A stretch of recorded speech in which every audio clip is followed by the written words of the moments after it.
What's going on, everybody? Welcome back to another episode of Talking Halos. I'm your host today, Jared Timms, and I'm joined alongside my co-host, my partner in crime, Nate Green. Nate, how you doing? I'm doing well. How about you, Jared? Not doing too bad. Tis the season, tis the off season. Happy off season to you. Best it for Angels fans. I feel like it's best time of the year, right? Yeah. There's hope. There's hope. That's the biggest thing. Hope. Never know Hope what you're is gonna a do. dangerous thing, but it's great. Yet again, I think it's gonna be a crazy off season. I think Of course. that's a given for the Angels, especially. You never know what's gonna happen. You never know what they're gonna do. Um, and we'll be here to cover it. We will. There's going to be a lot to talk about, a lot of fun stuff. We have a lot of fun guests coming up in the coming weeks. We've already started recording those and getting them out there. So don't forget to also look out for talkinghalos.com. We are definitely rolling that out there. It is in the works. It's actually, if you look up talkinghalos.com, you can probably already see it. Yep. May already be published, may not.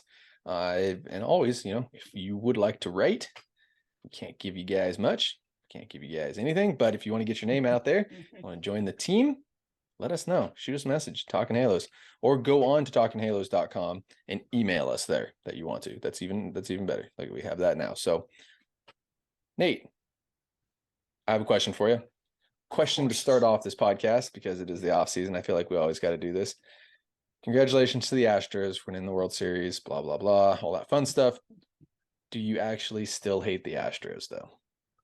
Well, I still hate the Astros. I mean, it's a completely different team. This one is. It really is. Like there's players that I still hate from the Astros, but do I hate the Astros as a team? Hard to say yes.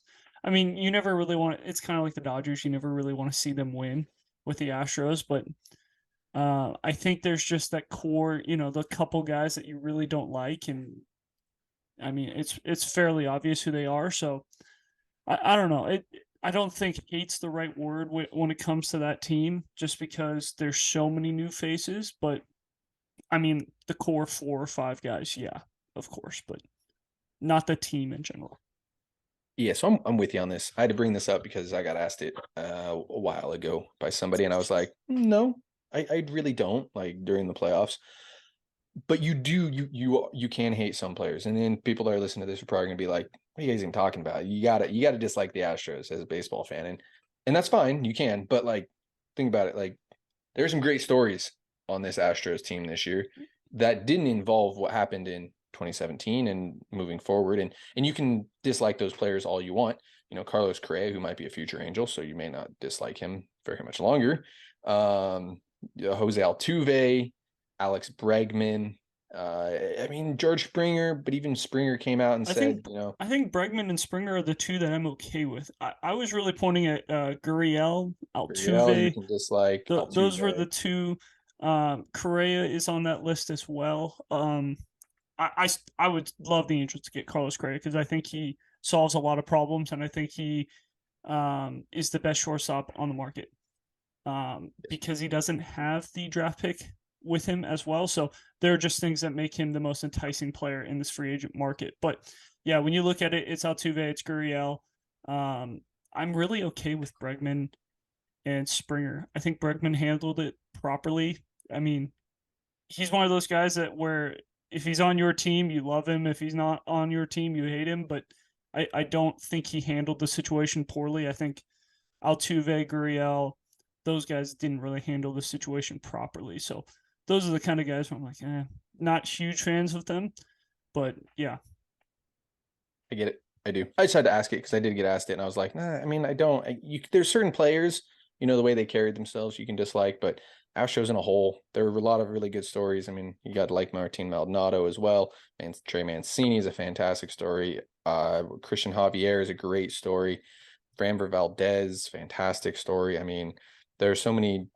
It's a different team, so Yep. I'm in full I agreement. was always a McCullers guy too. Like I was hoping he would get to free agency and the Angels would get him. Like they have some guys that are very good players and things like that. So I think that they were the best put together team this year, and it's very obvious. Like, yes, they didn't win as many games as the Dodgers, and maybe they don't have as much money spent as the Dodgers. But if you were to go position for position, they probably are the best team and they were managed the best, which shout out to Dusty Baker. First time getting that World Series that has been tough for him. I think it's what, the third or fourth time maybe he's been to the World Series and hasn't, and finally got it. So he's had an unbelievable career. So cool for him as well. That's another storyline you could touch on as well. But yeah, I think that this team top to bottom, and not only talent wise, but just like they did the right things. You know, they did steal some bases if they needed to. They let their pitchers go deep into games. It wasn't, hey, 5 innings and you're done. You know, it wasn't the way the Dodgers did things. Yes, they did rely on the home run ball a little bit, but it wasn't just the home run ball. It was, hey, we'll get hit by a pitch. We'll, take an extra base. That's one thing that the Astros do really, really well, is they do take the extra base when it does, like when they can take advantage of it. Balls bobbled in the outfield, they take second.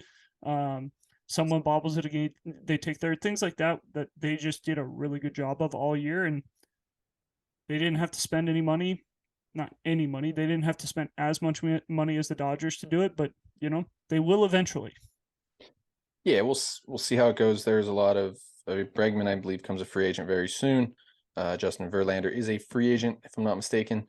So I think McCullers might be a free agent as well. If not, he he's signed hurt. a 5-year deal last year. That's fair. Okay. I mean, if not, he's not looking. He didn't look great at the end of it. So I think we go into this again saying that the West will be wild. So at least right now, we'll see how the offseason goes for sure. But the West is going to be wild. But for now, the West is the Astros. Major League is the Astros. So, guys, as always, I want to thank you so much for listening to this podcast here at Talkin' Halos. Go ahead and shoot us a follow wherever you are listening or watching. If you're watching us on YouTube, hit that subscribe button and get all of our notifications when we do drop podcasts, and we will be dropping them at least 3 times a week this off season for sure. You can go ahead and follow myself on Twitter, Jared_Tims, Nate at NateGreen34. Go check us out on talkinhalos.com. Just sneak peek there. It is up and running. You guys can go check us out. Let us know any recommendations you want. Just shoot us an email on there.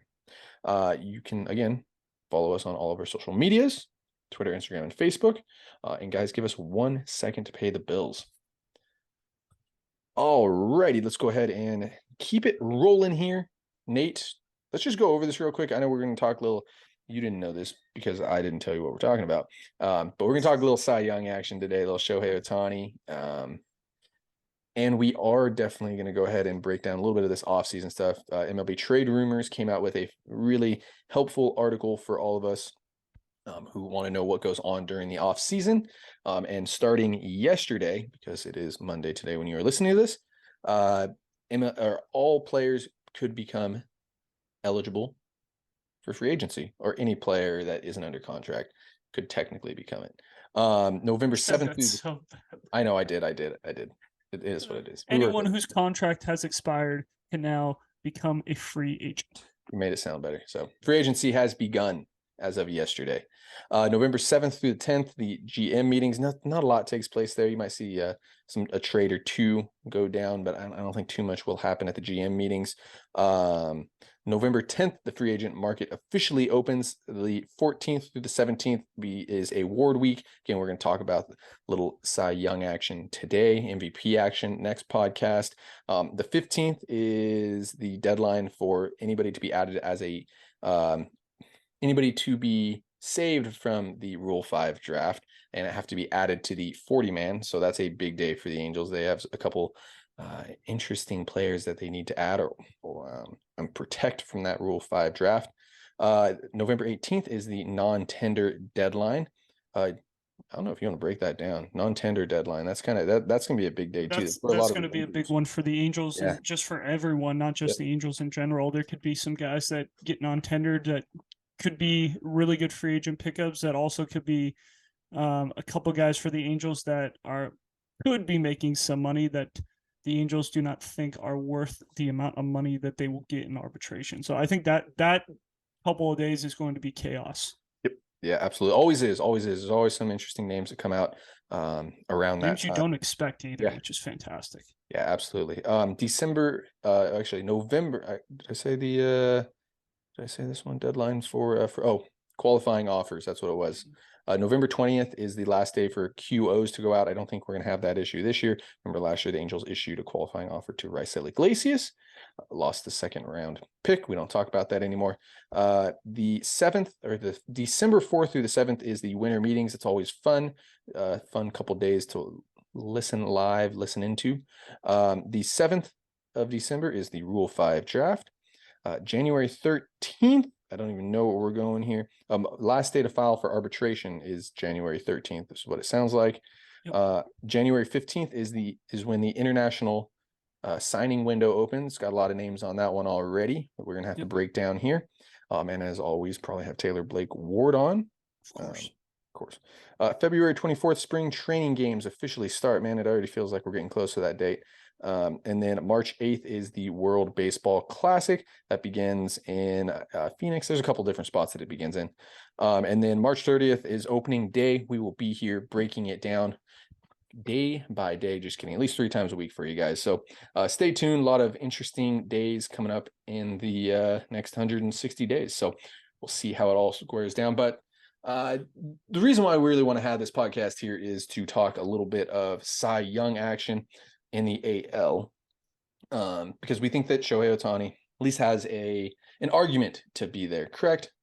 Yes, there's like there's 10 different pitchers that really could win this award.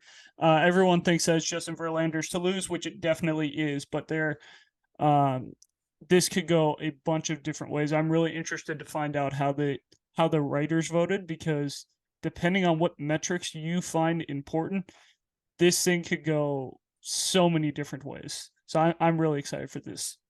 Yeah, absolutely. I mean, in the 10 that we're talking about, because I think there's about 8 to 10 guys. I mean, you look at Justin Verlander for sure. I think Kevin Gausman's in the mix. I'm looking at Fangraphs, by the way, so it's going to go by F4. Shohei Ohtani obviously is in the mix. Shane Bieber for sure. Framber Valdez, I think, is an under the radar candidate for sure. Dylan Cease, I'm not as high on as most people are. Alek Manoah is an under the radar candidate, I think, as well. Martin Perez, Tristan McKenzie, and then you get into Shane McClanahan, who was probably the favorite for a little while. And then Garrett Cole, of course. I think you got to throw Garrett Cole in the mix there. 200 innings pitched. I mean, I know he didn't have the best year, but yeah. Am I missing anybody? I mean, you're gonna throw Logan Gilbert in the mix or anybody like that? No. I was counting. I had Verlander, Cease, Manoah, Ohtani, McClanahan, Valdez, Gausman, and those 7. If you want to throw Cole in, that's 8. Bieber could be in there. That's 9, and then the 10th would be that Martin Perez, Tristan McKenzie era. But say at least 8. Let's say at least 8. Yes, eight players could get first place votes. That's fair, right? So yes.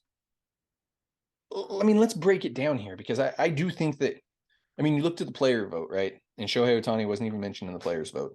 It was Alek Manoah and Justin Verlander, and everybody's talking Justin Verlander. It's his to lose. It is his lose. I think it's A, and then I think it's 1, and then 2A, 2B, 2C, 2D. You know, as far as down as you want to go. I think Verlander has a slight edge, slight edge. But I think, I mean, depending on what you're looking at stat wise, I mean, Shohei Ohtani all around. Shohei Ohtani didn't have the innings pitched. That's fair to say. But he did. He had the strikeouts. He had the ERA. He had the FIP. So depending on if you want to look at it that way, Framber Valdez just was a good pitcher all the way around. Like I think he didn't. I don't think he let. He was quality start for. I think he had 24 straight quality starts or something stupid like that. 20 straight quality starts. Didn't lead in any category either. Innings pitched. That was the only. That's the only category he actually led in. And complete games, actually. Not that that's a big deal, but still the fact that he's able to throw CG in this day and age is impressive. I do think what he did was very impressive, though, to just continue to be that guy that it's like, here's the ball, you're giving us 6 for sure, you're giving up 3 or less every single start, and you're gonna do that 20 times in a row. Like, that's ridiculous. I think the one place that hurts Framber for sure is the strikeouts, though. Absolutely, 100%. That's gonna be the big one there for him, and I think that's the spot that helps Shohei Ohtani for sure. I mean, yes. K per 9 for Shohei Ohtani, 11.87. You look at it for Framber, it's 8.67. So yeah, it's it's quite a big difference there for those guys. Same thing with Alex Manoah. He's going to have the same issue as Framber, where it's going to be the K per nine is not where you'd like it. But I think he's really, really underrated. I think with what he did this year, his ERA, just being a dude on that team that had they went through a lot, just like the Angels did, but they were able to win some games. And the innings pitched, I think the innings pitched is a big deal. I know some people are like, who cares how many innings you pitch? I think innings pitched is a huge deal because of what analytics says that guys can only go a couple times through the order, 5, maybe 6 innings if you're lucky. For guys to throw 200, 195 to 200 innings, that is impressive to me, especially with the way that people say, we're not going to let him face the order a third time or whatever it is. So, and he's also pitching in the American League East, which I think is also an underrated thing to talk about as well with Manoah. Those ballparks are small. Like, he's not pitching in Anaheim and Oakland, and Houston is small. Houston is really, really small. But like, you look at Toronto's a hitter's park, New York's a hitter's park, Boston's a hitter's park. Baltimore's the only pitcher's park right now. So I think that's also impressive. Yeah, 100%. I mean, and you brought up innings pitched. Justin Verlander only had 175. That's got to hurt him a little bit. I mean, he spent 2.5, maybe 3 weeks on the IL, which I think if they were in a spot like Toronto, he doesn't spend 3 weeks on the IL. I think because they had the most comfortable lead in all of baseball, in the American League, I'll say, because the Dodgers had their comfortable lead. But Verlander, because he was on the Astros and because it was all about, we want to win October, we don't care about the award and all this stuff. We want to win in October. We're going to make sure you're healthy.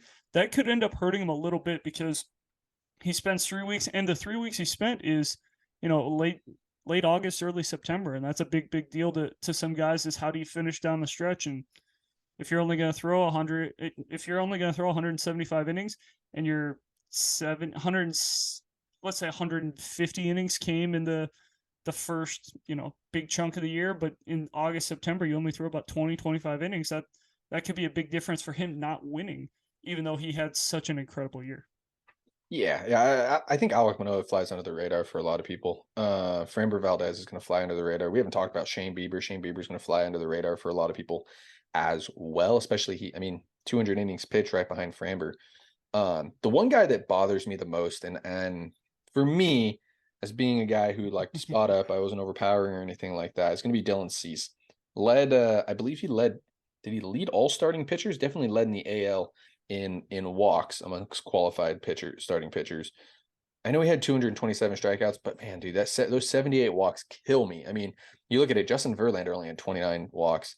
Alek Manoah had 51, so I mean that's right behind him. Shohei Ohtani had 44 compared to his 219 strikeouts. So I get it. I get why everybody likes Dylan Cease. He had the 2.20 ERA, and the fact that he had the 2.20 ERA and still walked the most in the AL among starting pitchers is unbelievable to me. That he didn't have a higher ERA. So, I mean, they're going to talk about the batting average against and the strikeouts, because he's also right up there in strikeouts. Those are the things that they're going to talk about with Cease. I liked him early, and then the more his numbers came to the pack, because there was a time where his numbers, it was like him and Verlander had like identical numbers from an ERA, an innings pitched, and a strikeouts point of view. And then he started coming back to the group where he's in the same place as Manoah and Ohtani and McClanahan and Valdez. And it's like, okay, eventually something is going to have to hurt you. And the whip is not kind to him. I think it's right around 1, which, what is it? It was 1.11, which is the 8th best in the American League, which is what we said. There's about 8 pitchers who could win the Cy Young, and for him to be on the bottom half of that's going to be a big, big thing against him. And the other thing that people don't talk about, the American League Central is the worst division in the American League, right? So you're facing Kansas City, you're facing Minnesota, you're facing Cleveland, who worse doesn't than the hit. West. It is, because those guys don't hit. Like, at least the West has some power and some things. Like, even if the Mariners or the Angels or the A's, whatever you want to say about those teams, the Mariners were a playoff team. Texas is a good offense. Like there are tough teams in the American League West that, yeah, sure, they might not be good baseball teams, but they can put up runs. Cleveland made the playoffs scoring they were one of the worst teams in baseball scoring runs. So they weren't bottom. I guess they were probably bottom 10 in baseball in scoring runs, but still to be a playoff team and to be that bad in scoring runs, I think that's a big help to Ohtani's case, just because he had to face Houston and Seattle, both big playoff teams. I mean, what Cleveland snuck in because the way they played in September, and that's kind of when you needed Cease the most, and that's kind of where he started to plateau and not pitch as well. So I don't think Cease wins this thing. I think Cease finishes about 4th or 5th, and it's going to be a little bit shocking to some people where Cease finishes, just because everyone's going to look and be like, wow, he was up there in strikeouts, he was up there in ERA, he was up there in innings pitched, and it's going to be like, why didn't he win? The whip and the walks is going to come back to haunt him, and the way he pitched down the stretch. Yeah, 100%. So before we let everybody go, this is a tough question because I like in the back of my head, as you've been talking about this, I've been trying to think like who I would pick. If you had 3 votes, you go 1, 2, 3. What do you put in 1, 2, 3? Oh man, I that is. mean, I can go. I'll start now. I think Verlander's 1. I really do. I think that it's like, and I don't even think it's that. I think it's close. I really do, but I think that he's going to end up winning it. He's going to get like 20 or 25 first place votes.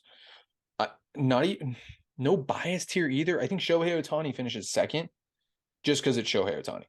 Like, you don't look at the hitting stats, I know, but everybody's going to be like, he hit and all this. You can't do that. But the year that he had and the fact that he threw 160 innings is 160 plus innings is remarkable with what he did. And then also the strikeouts are unbelievable. And he went toe to toe with Dylan Cease. If you look at it over that stretch that he had, he went toe to toe with Dylan Cease. So I say Shohei finishes 2nd, but he could finish 6th. He really could. He could finish 7th. And I think, man, this is so tough for me. That 3rd, flip a coin. If you put Alek Manoah in there, I'd be like, yeah, definitely that makes sense. Framber makes sense. I can't think of too many other people. Like it really is kind of in a sense a 5-man race. You look at it's Verlander, Cease, Manoah, Ohtani, and Valdez. McClanahan kind of lost it down the stretch. Unfortunately, he got hurt. Hurt him. Yeah, he still made 28 starts, but the injury did hurt him, and pitching for Tampa Bay definitely would too. I think that Shane Bieber's on the outside looking in, though he had a fantastic freaking year. Strikeouts hurts him as well. Yeah, he struck out at 198 in 2 innings, so he struck out at basically a guy an inning. Yeah, but compared to what the top half did, that's gonna hurt him. Yeah, so so hypothetically, if I had to pick 5, it's not in no particular order. Verlander, Cease, Manoah, Ohtani, and Valdez are probably going to be your top 5 there, and then I don't know how you narrow it down to 3. To be honest, this is one of the toughest. There is a shot Gausman gets into that 5th spot. Yeah. Just because if people are looking at F-WAR or B-WAR, he's going to be up there in those categories. B-WAR he isn't. No, where's he at in B-WAR? Baseball Reference, he's way down. I know Fangraphs 4. Cease is actually 2? Number 1 on Baseball Reference.